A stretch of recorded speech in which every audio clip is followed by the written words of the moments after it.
Students, my self सलोनी जैन। इस video के अंदर हम चैप्टर 10 जो हमारे पास में मैक्रो इकोनॉमिक्स का है, गवर्नमेंट बजट, उसको रिवाइज करने वाले। ये चैप्टर हमारे पास में 6 मार्क्स का आएगा, सो अच्छे से प्रिपेयर करो। Let's start. सबसे पहले हमें ये जानना है कि बजट क्या होता है। देखो, फरवरी 1 को हर साल गवर्नमेंट जो बजट बनाती है, उस बजट को फाइनेंस मिनिस्टर प्रेजेंट करता है पार्लियामेंट के सामने। उसके अंदर दो चीजें होती है।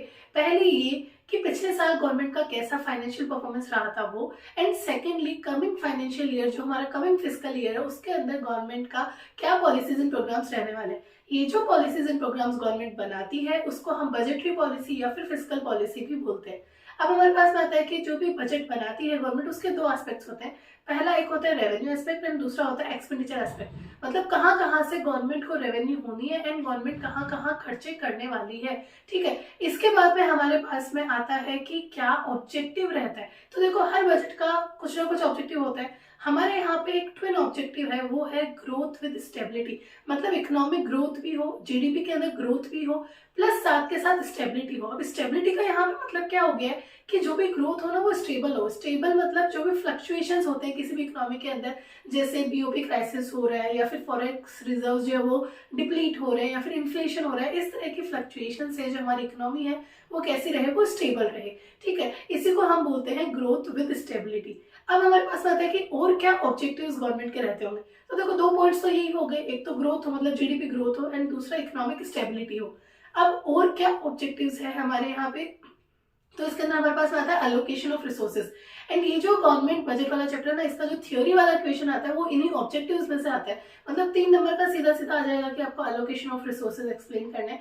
तो इसके अंदर क्या लिखना है, देखो, रिसोर्सेज ऑब्वियसली स्कैर्स है, तो उसका प्रॉपर यूटिलाइजेशन हो, प्रॉपर एलोकेशन हो, इस तरीके से कि प्रॉफिट भी मैक्सिमाइज हो सके एंड जीडीपी वेलफेयर भी हो सके। ठीक है, सोशल वेलफेयर भी हो सके।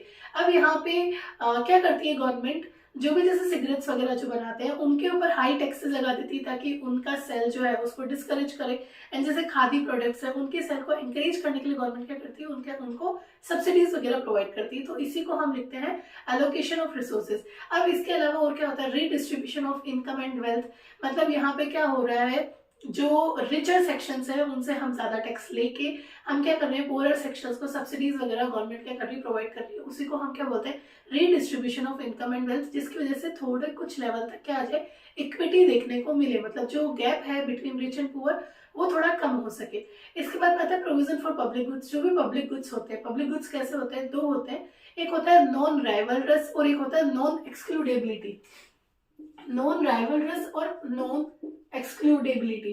राइवलरस का मतलब क्या होता है कि अगर किसी एक ने यूज किया है तो ऐसा नहीं कि वो खत्म हो जाएगा। मतलब जैसे मान लो कि पार्क है, ठीक है, जो भी ये गवर्नमेंट के जो पार्क्स वगैरह होते हैं, अगर किसी एक ने पार्क यूज किया है तो ऐसा नहीं है कि उसके एक के यूज करने से वो पार्क अब के कोई भी यूज नहीं कर सकता, ऐसा नहीं होता है। ठीक है, तो मतलब कि यहाँ पे किसी भी तरह से इस तरीके से लड़ाई नहीं होगी, कोई राइवलरी नहीं होगी। तो पब्लिक गुड्स क्या होता है, जो सबके लिए होते हैं, पब्लिक के लिए होते हैं। एंड दूसरा होता है नॉन एक्सक्लूडेबिलिटी। यहाँ पे वर्ड आता है एक्सक्लूड, मतलब हम एक्सक्लूड नहीं कर सकते। जैसे फॉर एग्जाम्पल स्ट्रीट लाइट्स है, तो स्ट्रीट लाइट्स ऐसी है कि वो कोई भी यूज कर सकता है। अगर आपके घर के बाहर अगर कोई स्ट्रीट लाइट लग रखी है तो आप किसी को एक्सक्लूड थोड़ी कर सकते हो कि नहीं, ये हमारे घर के बाहर लग रखी है, आप इसको यूज नहीं कर सकते। ऐसा नहीं होता है, हम किसी को एक्सक्लूड नहीं कर सकते। उसी को हम क्या बोलते हैं, पब्लिक गुड्स बोलते हैं। तो पब्लिक गुड्स के ऊपर जो भी कुछ खर्चा होता है वो भी गवर्नमेंट अपने बजट से ही निकालती है। इसके अलावा गवर्नमेंट बजट के अंदर होता है एम्प्लॉयमेंट जनरेशन के लिए गवर्नमेंट कुछ ना कुछ करती है, बैलेंस रीजनल ग्रोथ मतलब स्पेशल इकोनॉमिक जोन्स वगैरह बना देती है। ये सारा हमारे पास में क्या आ गया, ऑब्जेक्टिव्स ऑफ गवर्नमेंट बजट। अब हमारे पास आता है स्ट्रक्चर ऑफ द बजट। दो चीजें होती है, एक होता है बजट रिसीट्स, दूसरा होता है बजट एक्सपेंडिचर। बजट रिसीट्स क्या हो रही है, इसमें हमारे पास में दो चीजें हैं, revenue receipts and capital receipts. अब देखो, पैसा आ रहा है, रिसीट्स मतलब पैसा आ रहा है। पैसा कब कब आएगा, या तो हमने किसी से उधार लिया होगा तो हमें पैसा मिल रहा है, और या फिर हमने क्या किया होगा, हमारा कोई एसेट सेल कर दिया होगा तो उसके बदले में हमें पैसे मिले होंगे। ठीक है, मतलब या तो हमारा कोई एसेट कम हो रहा होगा और या फिर हमने क्या किया होगा, उधार ले लिया होगा, पैसे उधार ले लिए होंगे तो हमारे पास में लायबिलिटी बढ़ गई होगी। अब देखो, रेवेन्यू रिसीट्स क्या होता है, वो सारे रिसीट्स जिनके अंदर ना तो हमारा एसेट कम हुआ है ना ही हमारी लायबिलिटी बढ़ी है। मतलब एसेट लायबिलिटी के अंदर किसी भी तरह का चेंज नहीं है, उसको हम क्या बोलते हैं, रेवेन्यू रिसीट्स बोलते हैं। एंड कैपिटल रिसीट्स क्या होता है, जिसके अंदर या तो हमारा एसेट कम हुआ होगा या फिर हमारी लायबिलिटी बड़ी होगी, उसी को हम क्या बोलते हैं, कैपिटल रिसीट्स बोलते हैं। अब हमारे पास में रेवेन्यू रिसीट्स के अंदर दो चीजें आती है, tax receipts and non tax receipts. Tax receipts का मतलब क्या हो गया, जितने भी जो टैक्सेस होते हैं जैसे income tax, corporation tax, state duty, gift tax, GST, ये सारे टैक्सेस क्या हो गए, गवर्नमेंट के टैक्स रिसीट्स हो गए। नॉन टैक्स रिसीट्स के अंदर आता है फीस, जो रजिस्ट्रेशन फीस होती है, फाइन्स मतलब चालान, पेनल्टीज जो भी हम देते हैं। एस्टीट्स, एस्टीट्स का मतलब क्या होता है, कोई ऐसे लैंड जिसका कोई भी ऑनर नहीं है, मतलब लैंड जो कोई भी ऑनर नहीं है, मतलब इनहेरिटेंस के अंदर वो किसके किसके ऊपर पास ऑन हुई है वो नहीं पता है, उस केस के अंदर जब कहीं कोई ओनर नहीं होता है तो वो लैंड किसकी हो जाती है, वो स्टेट की हो जाती है। एंड गवर्नमेंट जो है वो काफी ज्यादा रेवेन्यू अर्न करती है इस एस्टीट्स से। फिर हमारे पास आता है स्पेशल असेसमेंट। स्पेशल असेसमेंट का मतलब क्या होता है, गवर्नमेंट के किसी भी तरह के इंफ्रास्ट्रक्चर डेवलपमेंट की वजह से अगर आसपास की प्रॉपर्टीज की वैल्यू बढ़ती है तो उस केस के अंदर जिनकी भी प्रॉपर्टीज की वैल्यू बढ़ रही है उनसे क्या करती है, गवर्नमेंट कुछ टैक्स चार्ज करती है, उसी को हम क्या बोलते हैं, स्पेशल असेसमेंट। इसके अलावा नॉन टैक्स रिसीट्स के अंदर क्या आता है, income from public sector undertaking, जो भी गवर्नमेंट के हैं उनसे जो इनकम जनरेट हुई है, या फिर स्पेक्ट्रम को सेल करने से, 2G 3G 4G spectrum cell करने से जो इनकम जनरेट हुई है, या फिर ग्रांट्स एंड डोनेशंस गवर्नमेंट को मिले। तो ये सारे क्या हो गए, tax receipts and non tax receipts government की रेवेन्यू रिसीट्स होगी, जिसके अंदर ना तो एसेट कम हो रही है ना ही लायबिलिटी बढ़ रही है। दूसरा हमारे पास आता है कैपिटल रिसीट्स। इसके अंदर क्या हो रहा है कि गवर्नमेंट की या तो एसेट कम हो रही है, मतलब गवर्नमेंट ने या तो अपना कोई एसेट सेल कर दिया और गवर्नमेंट को पैसे मिले, या फिर गवर्नमेंट ने उधार ले लिया। तो देखो इसके अंदर क्या आ जाएगा, एक तो गवर्नमेंट ने उधार ले लिया मतलब बोरिंग्स कर लिए, एसेट सेल कर दिया मतलब डिसइन्वेस्टमेंट हो गया। एंड एक और चीज आती है, वो आता है रिकवरी ऑफ लोन। गवर्नमेंट ने क्या कर लिया, अपनी लोन की रिकवरी कर लिया। अब देखो जब लोन दे रखा था तो वो हमारे पास में एक एसेट था, मतलब एक तरीके से डेटर था, हम बोल सकते हैं कि हमें वो पैसा मिलना था। अब डेटर हमारा कम हो गया है पर हमारा कैश बढ़ गया है, तो इस केस के अंदर हमारे पास में यहाँ पे एक एसेट कम हो गया है, यहाँ लायबिलिटी बढ़ गई है। एंड डिसइन्वेस्टमेंट्स में भी हमारे पास में एसेट कम हो गया। तो कैपिटल रिसीट्स क्या होती है, पैसा आ रहा है, पैसा दो ही सिचुएशन में आएगा, या तो हमने उधार ले लिया या फिर हमने हमारा कोई एसेट बेच दिया, ठीक है। तो इसमें तीन चीजें थी, recovery of loans, borrowings and disinvestments. अब इसके बाद में हमारे पास में कुछ मिसलेनियस टॉपिक्स यहाँ पे रहते हैं, जैसे progressive and regressive taxes. Progressive taxes क्या होते हैं, बढ़ते इनकम पे बढ़ता टैक्स, जैसे जो ज्यादा कमा रहा है वो ज्यादा टैक्स देगा, जो कम कमा रहा है वो कम देगा, जैसे इनकम टैक्स है। दूसरा हमारे पास होता है रिग्रेसिव टैक्स। रिग्रेसिव टैक्स के अंदर क्या होता है, सबके लिए सेम लेवल ऑफ टैक्स है, मतलब कोई भी हो, रिच हो पुअर हो, उनके लिए सभी के लिए क्या हो रहा है, सेम ही टैक्स लगेगा। जैसे इनडायरेक्ट टैक्सेस जो होते हैं, जीएसटी है फॉर एग्जांपल, उसका नेचर क्या है, रिग्रेसिव इन नेचर है वो। फिर हमारे पास है ना direct and indirect taxes. Direct taxes क्या होता है, जिसका बर्डन पास ऑन नहीं हो सकता है, जिसकी इनकम है, जिसके ऊपर टैक्स लग रहा है, उसी को ही टैक्स पे करना पड़ेगा। इनडायरेक्ट टैक्स के अंदर क्या होता है, जिसके अंदर हम बर्डन पास ऑन कर देते हैं, उसको हम बोलते हैं इनडायरेक्ट टैक्सेस। अब हमारे पास में आता है बजट एक्सपेंडिचर। बजट एक्सपेंडिचर मतलब, एक्सपेंडिचर का मतलब क्या होता है, खर्चा हो रहा है। खर्चा हो रहा है मतलब पैसा जाएगा। अब पैसा कब कब जा सकता है, या तो हमने कोई एसेट खरीदा होगा तो हमने पैसा दिया है अगले को, तो मतलब या तो हो सकता है हमारा एसेट बढ़ रहा होगा। एंड सेकेंडली हमने उधार चुकाई होगी, मतलब जो हमने लोन ले रखा है, जो भी हमने बोरिंग की है वो हमने चुका दी होगी, उस सिचुएशन में भी पैसा हमसे जा रहा है, तो या तो एसेट बढ़ रहा होगा या फिर लायबिलिटी कम हो रही होगी। अब जो रेवेन्यू एक्सपेंडिचर है ना, उसके अंदर ना तो हमारा कोई एसेट बढ़ रहा है और ना ही किसी भी तरह की लायबिलिटी कम हो रही है, उसको हम बोलते हैं रेवेन्यू एक्सपेंडिचर, जिसके अंदर जैसे गवर्नमेंट वेजेस दे रही है, subsidies, grants and donations, defence purchases, interest payment, जो भी इस तरह के गवर्नमेंट के जो खर्चे होते हैं वो किस में आते हैं, रेवेन्यू एक्सपेंडिचर के अंदर आते हैं। अब देखो यहाँ पे ग्रांट्स एंड डोनेशंस जो है एक एक्सेप्शनल पॉइंट है। ग्रांट्स एंड डोनेशंस जो होता है ना, काफी सारे ग्रांट्स एंड डोनेशन जो सेंट्रल गवर्नमेंट स्टेट गवर्नमेंट को देती है, उसके अंदर कई बार ऐसा होता है कि सेंट्रल गवर्नमेंट किसी कंडीशन पे दे देती है, उस सिचुएशन के अंदर क्रिएशन ऑफ एसेट होता है, ठीक है। सेंट्रल गवर्नमेंट को क्या हो रहा है, एसेट क्रिएट हो रहा है। अब एसेट क्रिएट हो रहा है तो हम बोलेंगे कि भाई एसेट बढ़ रहा है तो ये तो कैपिटल एक्सपेंडिचर में जाना चाहिए, लेकिन नहीं, ऐसा नहीं है।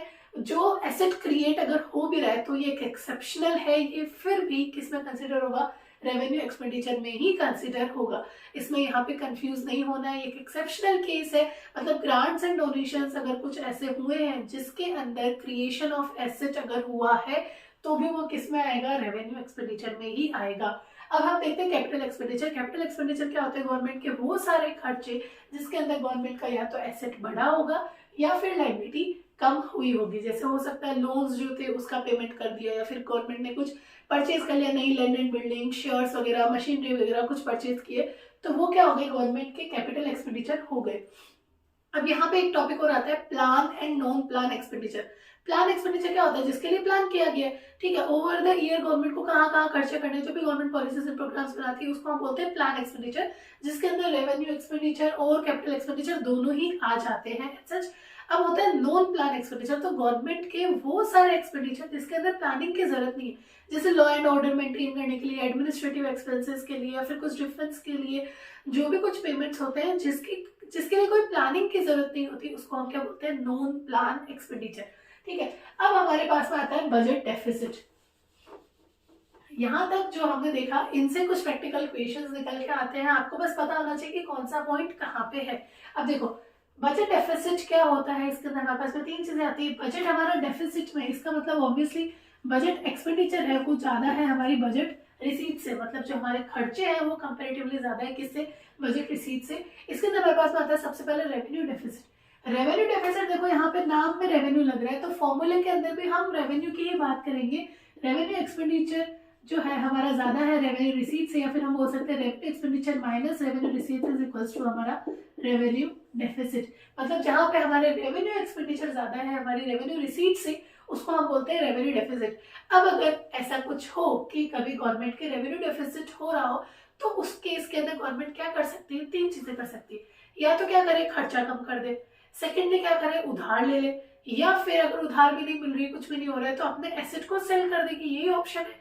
तो 3 चीजें हैं, कट इन एक्सपेंडिचर, बोरोइंग्स या फिर डिसइन्वेस्टमेंट्स। इसके बाद में हमारे पास में आता है फिस्कल डेफिसिट। फिस्कल डेफिसिट क्या होता है ना, एक्चुअल के अंदर गवर्नमेंट को कितनी उधार लेने की जरूरत पड़ गई है, उसी को हम बोलते हैं फिस्कल डेफिसिट। ये हमें बताता है टोटल बोरोइंग्स के बारे में, और यहाँ पे हम जो बोरोइंग्स की बात कर रहे हैं वो टोटल बोरोइंग्स की बात कर रहे हैं। फिस्कल डेफिसिट का फॉर्मूला क्या होता है, total expenditure minus total receives other than borrowings. मतलब हम यहाँ पे बोरोइंग्स को यहाँ नहीं लेते, तो जो बोरोइंग्स हमने एक्सक्लूड की वही हमारे पास में फिस्कल डेफिसिट हो गई है, ठीक है। तो फिस्कल डेफिसिट हमें क्या बताता है, टोटल बोरोइंग्स जो भी गवर्नमेंट को करनी पड़ी है, चाहे करंट ईयर के खर्चों के लिए करनी पड़ी है, या फिर पास्ट ईयर के जो हमने लोन्स ले रखे हैं उनका इंटरेस्ट चुकाने के लिए, किसी भी चीज के लिए इसमें सारी बोरोइंग्स आ जाती है। प्राइमरी डेफिसिट क्या होता है, यहाँ पे देखो नाम में पता चल रहा है प्राइमरी, मतलब ये बात कर रहे हैं कि करंट ईयर के खर्चों के लिए कितना उधार लेने की जरूरत पड़ गई है। तो ये हम कैसे निकालते हैं, fiscal deficit minus interest payments. मतलब प्राइमरी डेफिसिट ये बोलता है कि इंटरेस्ट पेमेंट के लिए अगर आपने कोई बोरिंग्स लिए ना, तो वो नहीं चाहिए, सिर्फ करंट ईयर के खर्चों के लिए कौन सी बोरिंग्स आपको करनी पड़ी है वही क्या होता है, प्राइमरी डेफिसिट होता है। अब इसके अंदर एक चीज आती है, वो है zero primary deficit. Zero primary deficit का मतलब क्या हो गया कि हमारा प्राइमरी डेफिसिट जीरो होना चाहिए। अब प्राइमरी डेफिसिट जीरो कब होगा, जब हमारे पास में फिस्कल डेफिसिट और आईपी, जैसे मान लो अगर फिस्कल डेफिसिट 500 है तो आईपी भी, इंटरेस्ट पेमेंट भी 500 होगा, तभी तो जीरो प्राइमरी डेफिसिट होगा। और इसका मतलब क्या हो गया है कि जो भी हमने उधार लिया है वो उधार सिर्फ और सिर्फ इंटरेस्ट चुकाने के लिए लिया है। तो अगर हमने जो बोरिंग्स की है वो सिर्फ इंटरेस्ट पेमेंट के लिए की है, तो हमारे पास में प्राइमरी डेफिसिट कितना आ जाएगा, जीरो आ जाएगा। मतलब करंट ईयर के खर्चे जो है वो करंट ईयर की रिसीट्स के बराबर है। हमें करंट ईयर के खर्चों के लिए किसी भी तरह की बोरिंग करने की जरूरत नहीं थी, उसी को हम क्या बोलते हैं, जीरो प्राइमरी डेफिसिट। अब देखो इन दोनों के जो इम्प्लीकेशंस है ना वो सेम ही है। तो इम्प्लीकेशंस में क्या है, सबसे पहले है इन्फ्लेशनरी स्पाइरल। देखो डेफिसिट में मतलब गवर्नमेंट खर्चा ज्यादा कर रही है, गवर्नमेंट खर्चा ज्यादा कर रही है तो इसका मतलब गवर्नमेंट ने बोरोइंग्स की होगी आरबीआई से। अगर आरबीआई से बोरोइंग्स की है तो मनी सप्लाई बढ़ा होगा, मनी सप्लाई बढ़ेगा तो लोग डिमांड करेंगे, प्राइसेस बढ़ेगी एंड इन्फ्लेशन आ जाएगा, ठीक है, प्राइसेस बढ़ने लग जाएगी तो इन्फ्लेशनरी स्पाइरल होने लग जाएगा। दूसरा आता है नेशनल डेट। नेशन जो है हमारा, जो देश है वो कर्ज में जाता जाएगा, एंड जो भी इनकम होती है वो कर्ज चुकाने में ही लग जाएगी ना, फिर हम उसको ग्रोथ में कब काम में लेंगे, ठीक है। तो ये एक इम्प्लीकेशन होता है। थर्ड हमारे पास में आता है vicious circle of high fiscal deficit and low GDP growth. मतलब हमारा फिस्कल डेफिसिट ज्यादा है, उस चक्कर में क्या हो रहा है ना, हमारा जो ज्यादा से ज्यादा पैसा है वो किसमें जा रहा है, लोन चुकाने में ही जा रहा है, उसकी वजह से जीडीपी ग्रोथ कम हो रही है। अब क्योंकि जीडीपी ग्रोथ कम हो रही है तो फिर पैसा कहाँ से आएगा, तो फिर हम उधार लेंगे। तो मतलब ये एक तरीके से साइकिल चलती जा रही है, low fiscal deficit and high low GDP growth and high fiscal deficit. ये हमारे पास में एक साइकिल चलती जा रही है कंटिन्यू। क्या हो रहा है कि फिस्कल डेफिसिट हमारा बहुत ज्यादा है, उसकी वजह से ग्रोथ कम हो रही है, एंड क्योंकि हमारे पास में ग्रोथ कम है इसकी वजह से क्या हो रहा है, फिस्कल डेफिसिट ज्यादा होता जा रहा है। तो ये इस तरीके से साइकिल कंटिन्यू चलती जा रही है। इसके बाद आता है क्राउडिंग आउट। क्राउडिंग आउट का मतलब क्या हो गया, जो प्राइवेट सेक्टर जो है, जैसे सारी बोरोइंग्स अगर आरबीआई से या फिर जो भी सारी बोरोइंग्स है बैंक से, अगर गवर्नमेंट ही बोरो कर करके खर्चा करती रहेगी तो फिर प्राइवेट सेक्टर के लिए क्या बचेगा, कुछ भी नहीं बचेगा। एंड इवन अगर सारे खर्चे सब तरह से गवर्नमेंट ही आगे आके करती रहेगी तो एक तरीके से प्राइवेट सेक्टर जो है वो गेम से ही बाहर हो जाएगा। उसी को हम बोलते हैं क्राउडिंग आउट। फिर आता है इरोजन ऑफ गवर्नमेंट क्रेडिबिलिटी। देखो, एक बार लोन दे दिया, 2 बार लोन दे दिया, आरबीआई से तो मिल रहा है, लेकिन अगर आरबीआई भी लोन नहीं दे पा रहा है और गवर्नमेंट चाहती है कि उसको आईएमएफ, इंटरनेशनल मॉनेटरी फंड, जो वर्ल्ड बैंक है हमारा, वो लोन दे, तो वो कब तक देंगे। ठीक है, गवर्नमेंट की कुछ क्रेडिबिलिटी भी होती है। अगर हम लोन जो है उसको चुकाने के लिए, उसका इंटरेस्ट चुकाने के लिए लोन लेते जाएंगे तो एक तरीके से हमारे जो गवर्नमेंट की जो क्रेडिबिलिटी है, ठीक है, वो कम होती जाएगी। और उसी के चलते आगे मतलब जो हमारा नेशन है उसकी क्रेडिबिलिटी, जो गवर्नमेंट की क्रेडिबिलिटी है वो क्या हो जाएगी, कम हो जाएगी। ये हमारे पास में इम्प्लीकेशंस है कि दोनों के सेम ही है, फिस्कल डेफिसिट और प्राइमरी डेफिसिट दोनों के ही इम्प्लीकेशंस ये सेम ही है। लास्ट टॉपिक बचता है वो है balanced budget versus unbalanced budget. Balance budget क्या हो रहा है, मतलब हमारा बजट जो है वो बैलेंस पर चल रहा है, जो हमारे बजट एक्सपेंडिचर है वही हमारा बजट रिसीट्स है। अगर ऐसा है तो इसका मतलब तो अच्छा है। अगर एक्सपेंडिचर और रिसीट्स बराबर है, इसका मतलब गवर्नमेंट किसी भी तरह के फालतू के खर्चे नहीं कर रही है, हमारी जो इकोनॉमी है वो फिस्कल डिसिप्लिन के अंदर है। फिस्कल डिसिप्लिन का मतलब क्या हो गया, जहां पे हमारा बजट एक्सपेंडिचर और रिसीट्स दोनों बराबर है, उसी को हम बोलते हैं फिस्कल डिसिप्लिन। ये तो हो गए मेरिट्स, लेकिन डीमेरिट्स क्या होंगे। ये डेवलप्ड कंट्रीज के लिए तो अच्छा है, लेकिन अगर डेवलपिंग कंट्रीज या अंडर डेवलप्ड कंट्रीज है और उस सिचुएशन के अंदर गवर्नमेंट जितना रिसीट हुआ है उतना ही अगर खर्चा करेगी तो ग्रोथ कैसे होगी। एग्रीगेट डिमांड जो है वो कम हो जाएगी, उसके कम होने से जो इकोनॉमी है वो एक तरीके से लो लेवल इक्विलिब्रियम ट्रैप में चली जाएगी। एम्प्लॉयमेंट जनरेशन नहीं होगा तो अनएम्प्लॉयमेंट बढ़ जाएगा। तो एक तरीके से जो जीडीपी ग्रोथ है वो उसका जो ग्रोथ प्रोसेस है वो रुक जाएगा, वो प्रोसेस बहुत ज्यादा स्लो हो जाएगा। तो ऐसा जो है बैलेंस बजट, ये सिर्फ डेवलप्ड कंट्रीज के लिए इसको बोला जाता है कि अच्छा है, फेवरेबल है, लेकिन अंडर डेवलप्ड नेशंस जो है या फिर जो डेवलपिंग कंट्रीज है उनके लिए ये फेवरेबल नहीं है। अब हमारे पास में आता है अनबैलेंस्ड बजट, मतलब बजट जो है वो हमारा बैलेंस में नहीं है। इसके अंदर हमारे पास में 2 चीजें हैं, एक है डेफिसिट और दूसरा है सरप्लस। डेफिसिट का मतलब क्या हो गया कि हमारा जो बजट है वो डेफिसिट में, मतलब हमारे पास में बजट एक्सपेंडिचर ज्यादा है बजट रिसीट से। एंड सरप्लस का मतलब क्या हो गया कि हमारा बजट एक्सपेंडिचर कम है, बजट रिसीट्स ज्यादा रहेगी। मतलब हमने खर्चा करा है यहाँ पे 12,000 का और हमें रिसीट्स हुई थी 10,000 की, तो हमारे पास में डेफिसिट में चल रहे हैं हम 2,000 में।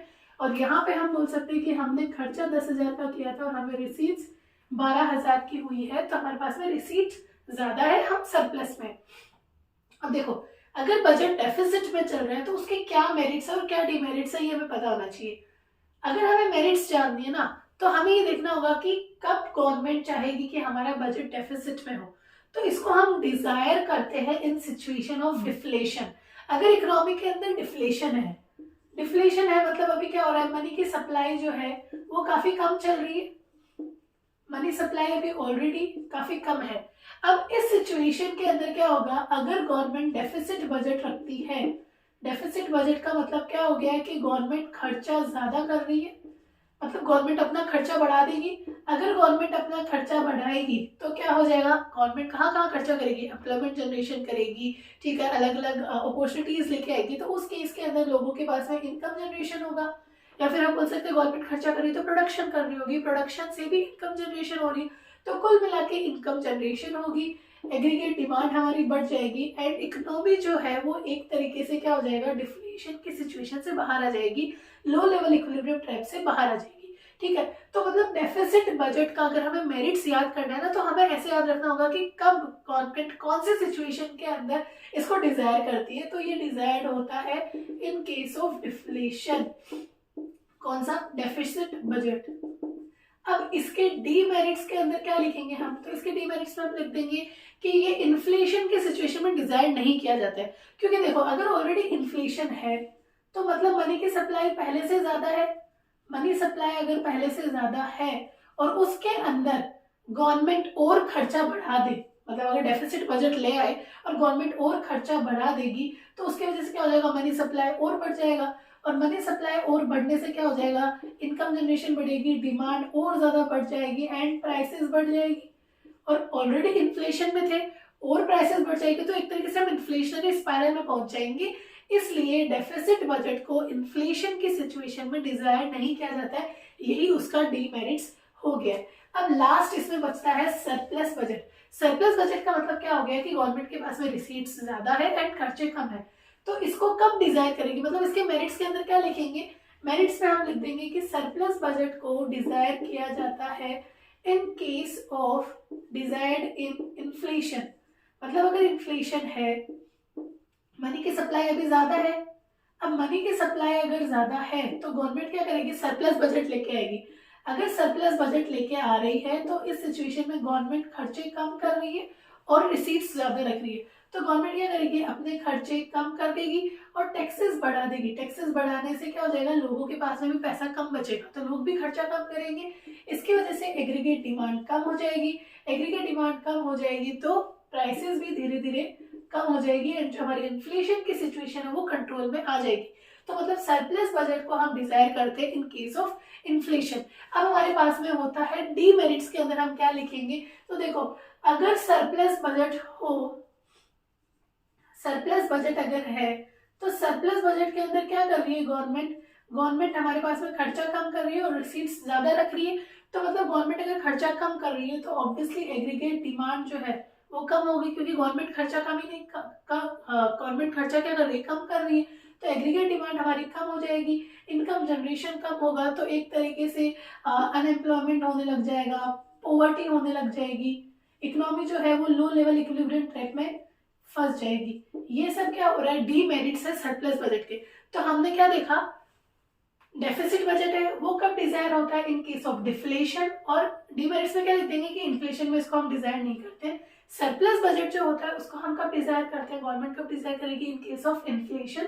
और डीमेरिट्स में क्या हो जाएगा कि एडी जो है हमारा कम हो जाएगा, इनकम कम हो जाएगी एंड इकोनॉमी जो है अनएम्प्लॉयमेंट हो जाएगा, पॉवर्टी बढ़ने लग जाएगी, ये सारी चीजें होने लग जाएगी। That's it। अब इसके नेक्स्ट वीडियो के अंदर ना हम बजट के कुछ प्रैक्टिकल क्वेश्चंस देखेंगे जो एग्जाम पॉइंट ऑफ व्यू से बहुत इंपॉर्टेंट होंगे। अगर आपको मेरा वीडियो अच्छा लगा हो तो please like, share and subscribe. Thank you and हाँ, all the best for your preparations. Thank you.